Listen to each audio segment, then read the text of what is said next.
제100화 낙성 함락 제1장 한편 성도의 유장은 타근과 장익 두 장수를 낙성으로 보내 싸움을 돕게 했다. 장임은 두 장수가 도착하자 장익을 유괴와 함께 성을 지키도록 한 다음 타근에게는 둘로 나눈 군사 중 뒷부대를 맡기고 자신은 앞부대를 맡았다. 그리고 함께 성을 나가 적을 물리치기로 했다. 장임의 군사가 움직이자 제갈량도 금안교를 건너가 장임과 마주 바라보는 위치에 진을 쳤다. 바퀴가 4개 달린 수레를 타고 나온 제갈량은 머리에 윤건을 쓰고 손에는 깃털부채를 들고 있었다. 그런데 그가 든 깃털부채는 아내 황월령이 결혼 전 입산수도하여 도를 배울 때 선녀가 준 거위 털로 만든 부채였다고 한다. 이 때문에 제갈량은 어디를 가든 이 부채를 들고 다녔다. 좌우로 100여기의 기마병 호위를 받고 있는 그는 깃털부채를 접어 장임을 가리켰다. 조조가 100만 대군을 갖고도 내 이름만 들으면 질겁하고 도망쳤느니라. 그런데 너 같은 자가 무얼 믿고 항복하지 않는 것이냐. 장임은 대오도 제대로 갖추지 못한 제갈량의 엉성한 군대를 보고 말 위에서 비웃었다. 하하하, 제갈량의 용병술이 귀신 같다더니 이제 보니 실속은 없고 이름만 요란하였구나. 그리고 창을 들어 신호를 보내니 대기하고 있던 장임의 군사가 일제히 쏟아져 나왔다.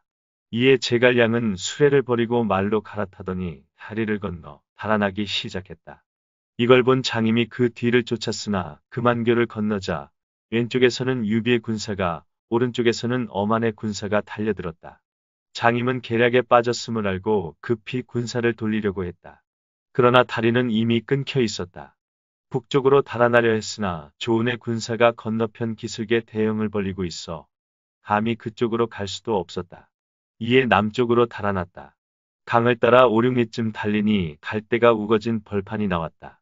그런데 바로 그 왼쪽 갈대숲에서 갑자기 위원의 군사가 일어서더니 긴 창으로 자기 군사를 마구 찔러 죽이는 게 아닌가. 또 오른쪽 갈대숲에 숨어있던 황충의 군사는 자루가 긴 칼로 장임 군사의 말발굽만 잘랐다. 말들이 꼬꾸라지자 그 위에 타고 있던 기마병들도 굴러떨어져 모두 묶이고 말았다. 이런 판국에 어찌 보병이 오겠는가. 장임은 겨우 10여기만 이끌고 산길로 달아나다 이번에는 장비와 정통으로 마주 부닥치게 되었다. 장임이 뒤로 달아나려 하자 장비가 외쳤다. 저놈 잡아라. 이에 뭇군사가 달려들어 장임을 사로잡았다. 타경은 장임이 계책에 빠진 것을 보고 조은에게 투항하고 말았다. 조은이 군사를 거두어 본영에 돌아오자 유비는 타경에게 상을 내렸다. 이어 장비가 사로잡은 장임을 끌고 왔다. 제갈량 역시 군막 안에 앉아 있었다. 유비가 장임에게 물었다. 촉의 여러 장수들은 소문만 듣고서도 항복하였는데 너는 어찌하여 일찍 투항하지 않은 것이냐? 그러자 장임은 두 눈을 부릅뜨고 분노한 음성으로 대답했다. 충신이 어찌 두 주인을 섬기겠느냐? 너는 하늘의 때를 모르는구나. 지금 항복하면 죽음을 면하리라. 그러나 장임의 태도는 단호했다. 오늘 항복한다 하여도 언제까지나 항복하지는 않을 것이다. 그러니 빨리 나를 죽이거라. 그 말을 듣고서도 유비는 차마 죽이지 못했다. 사람을 아끼는 그로서는 어떻게든 설득해서 자기 사람으로 만들고 싶었다.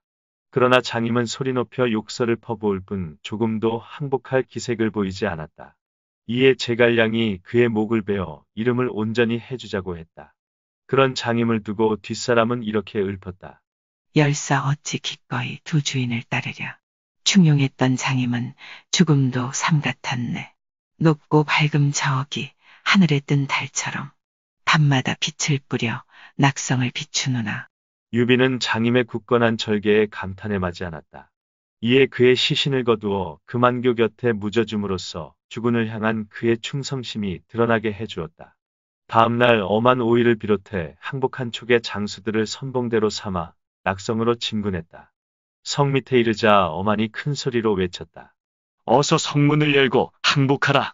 그래야 성안 백성들이 고초를 면할 수 있느니라. 그러나 성 안의 유괴는 욕설을 퍼부을 뿐이었다. 이에 엄한이 화살을 얹어 시위를 당기려는 순간 성 위에 한 장수가 나타나더니 유괴를 칼로 쳐 죽인 다음 성문을 활짝 열었다. 이 덕분에 유비의 군마는 큰 어려움 없이 낙성에 들어갈 수 있었다. 그러자 서왕을 지킬 수 없다고 판단한 유수는 서문을 열고 자기 아비가 있는 성도로 달아났다. 유비는 그를 쫓는 대신 방을 붙여 백성들을 안심시켰다. 그 다음 유괴를 죽인 뒤 성문을 연 사람을 찾아보니 그는 유장이 낙성을 지키라고 내려보냈던 무양사람 장익이었다. 유비는 장익을 위시한 여러 장수들에게 후한상을 내렸다. 대충 수습이 끝나자 제갈량이 유비에게 진언했다. 이미 낙성을 함락하였으니 이제 성도는 눈앞이지만 진짜 걱정은 죽음 밖에 있는 지역들의 불안정입니다.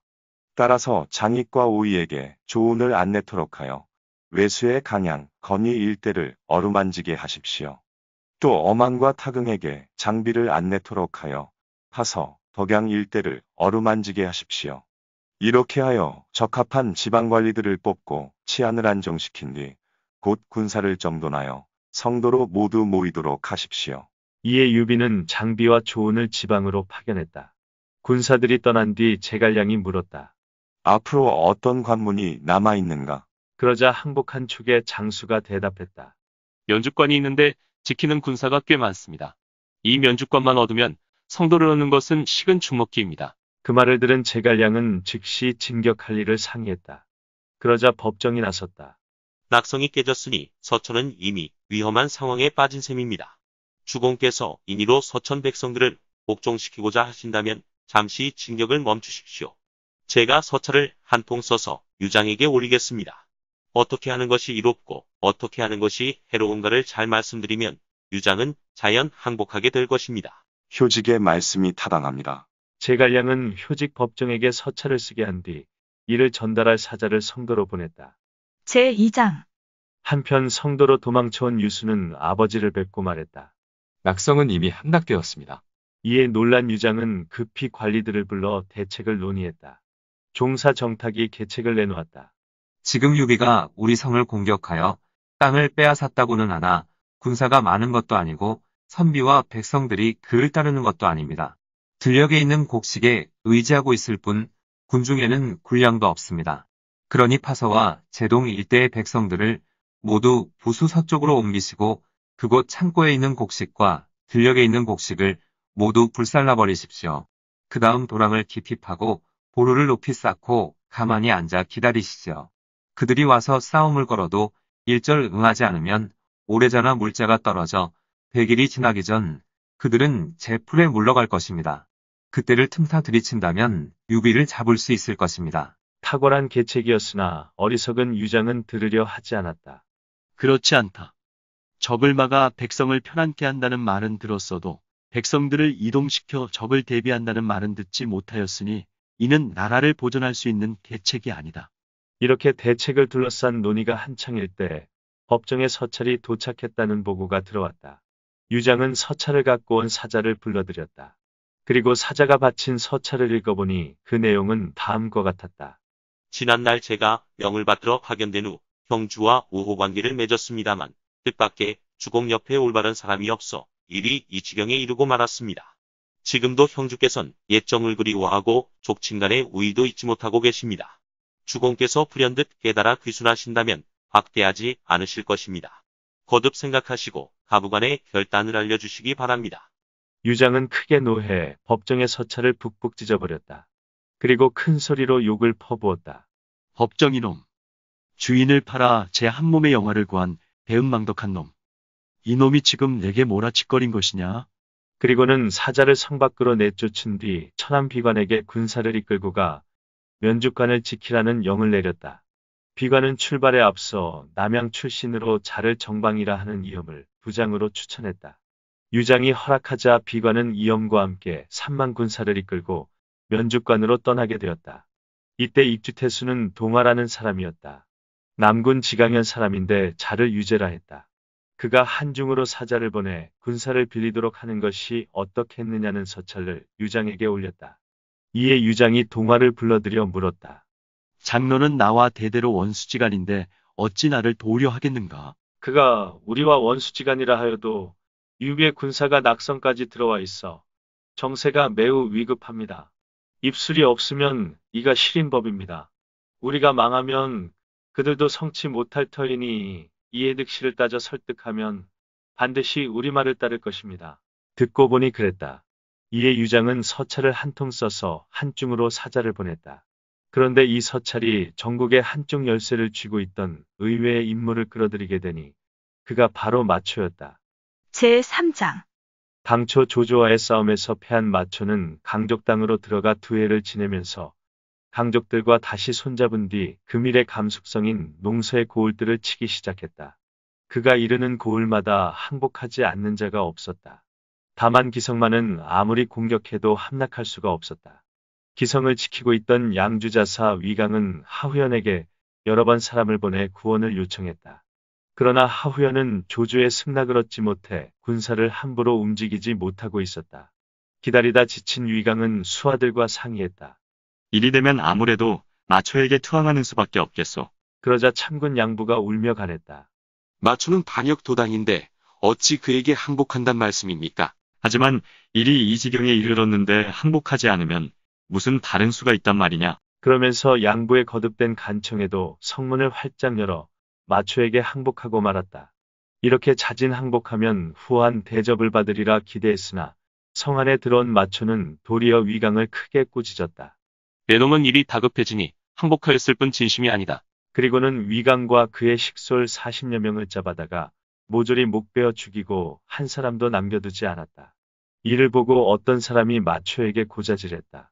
양부는 위강에게 항복하지 말라고 권한 자이니 그도 목을 베어야 합니다. 그러자 마초는 고개를 저었다. 아니다. 그는 의리를 지킨 것이니 죽일 수 없다. 그리고는 양부를 자신의 군사참모인 참군으로 등용했다.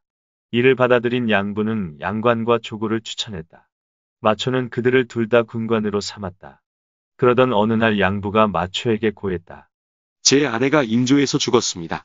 두어 달 휴가를 주시면 아내의 장사를 치르고 바로 돌아오겠습니다. 그런 일이 있었나? 그럼 속히 가서 장사를 치르고 돌아오시게. 마초는 선선히 허락해 주었다. 불이익을 감수하고서라도 끝까지 기성을 지키자고 했던 그의 의기를 높이 산 것이었다.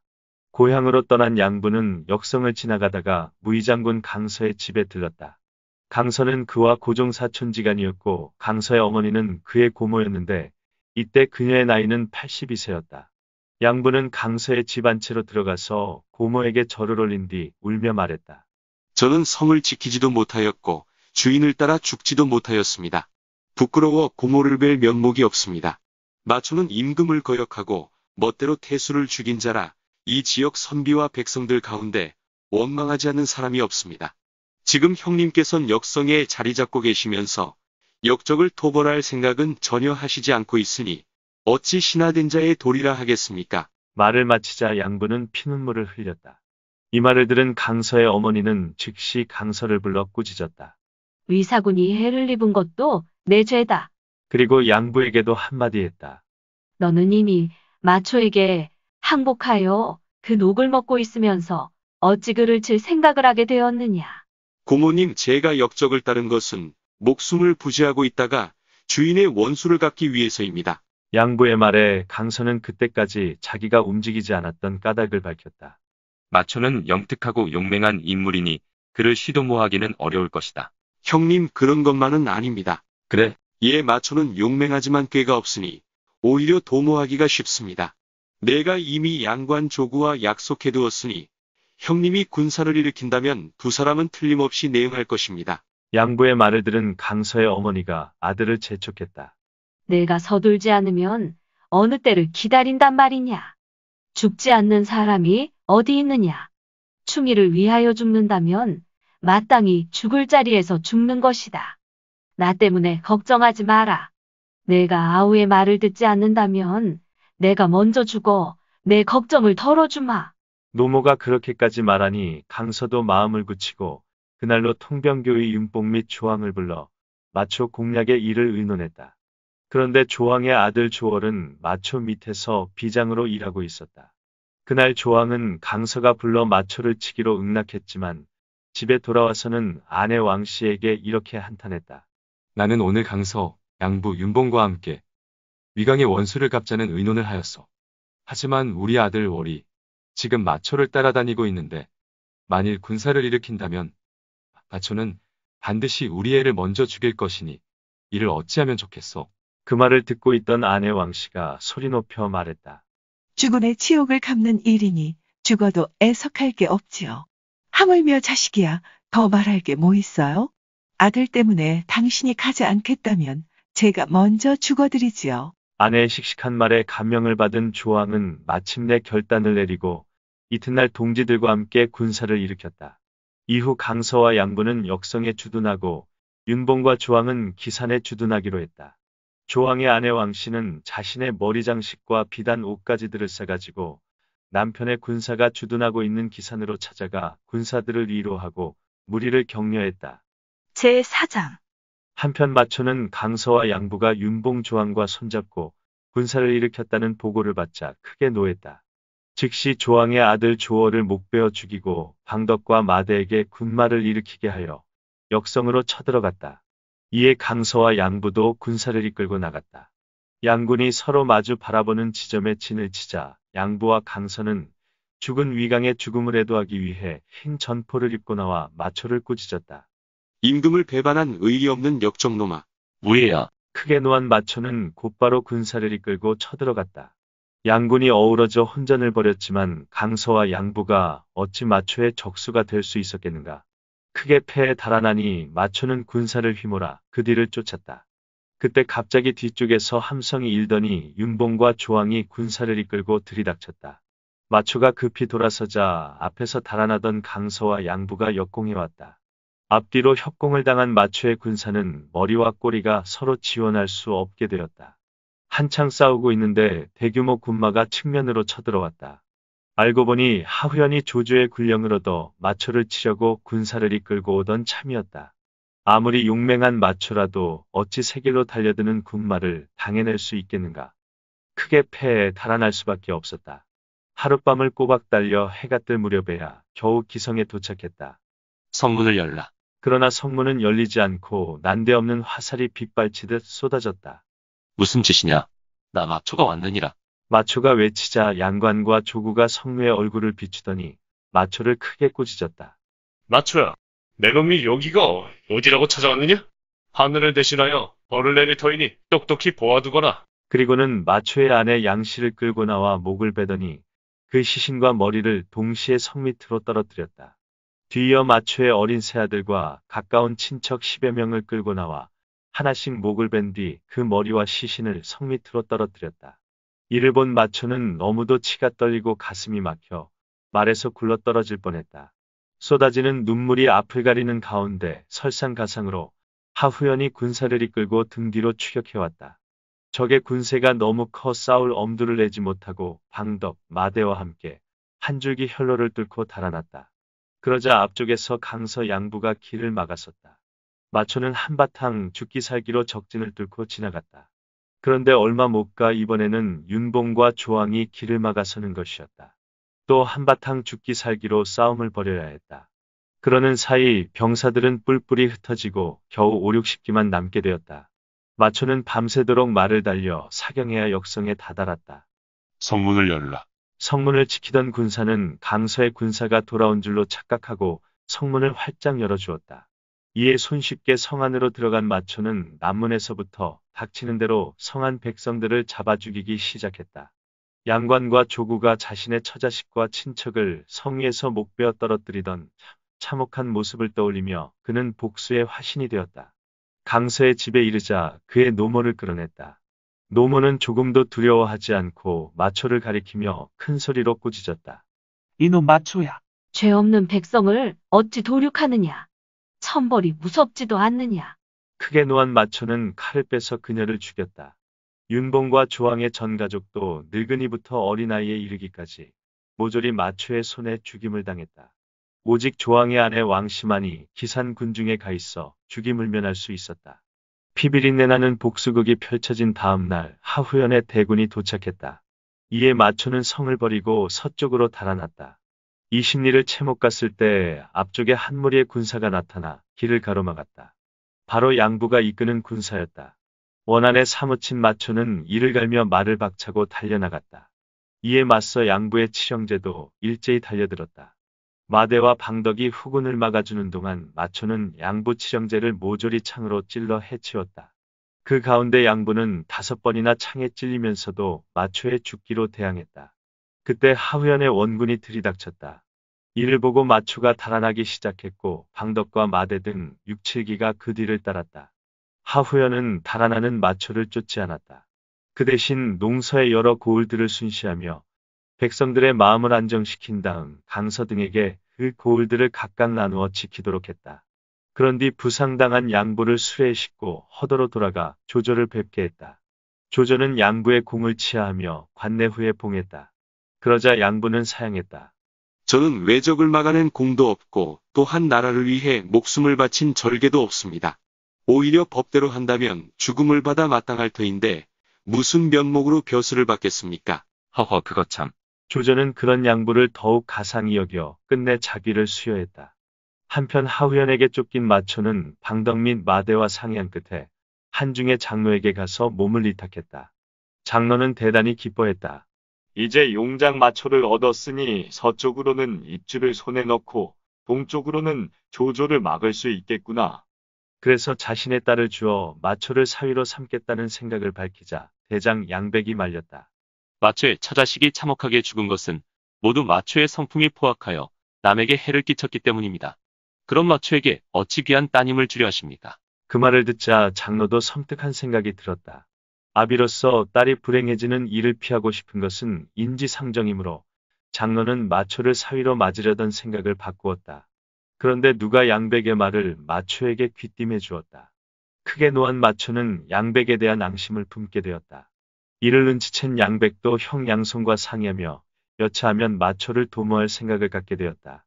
유장이 구원 요청에 서찰을 휴대한 사자를 장로에게 보낸 것은 바로 그 무렵이었다. 해묵은 원한이 있는 장로는 유장의 청을 들어주지 않았다. 그러자 유장은 다시 구원을 요청하기 위해 황구원을 사자로 보냈다. 지난날 유비를 서천으로 불러들이는 일을 반대하다가 앞니를 부러뜨리기도 한 황구원은 장로를 뵙기에 앞서 그의 신뢰를 받고 있는 양송부터 찾아갔다. 동천과 서천은 실로 입술과 이처럼 밀접한 관계에 있습니다. 입술이 없으면 이가 시리다고 서천이 무너지면 동천 역시 지키기 어려워질 것입니다. 지금 기꺼이 구해주신다면 그 사례로 서천 땅 20주를 한중에 떼어드리겠습니다. 양송은 크게 기뻐하며 황구원을 장로에게 데려갔다.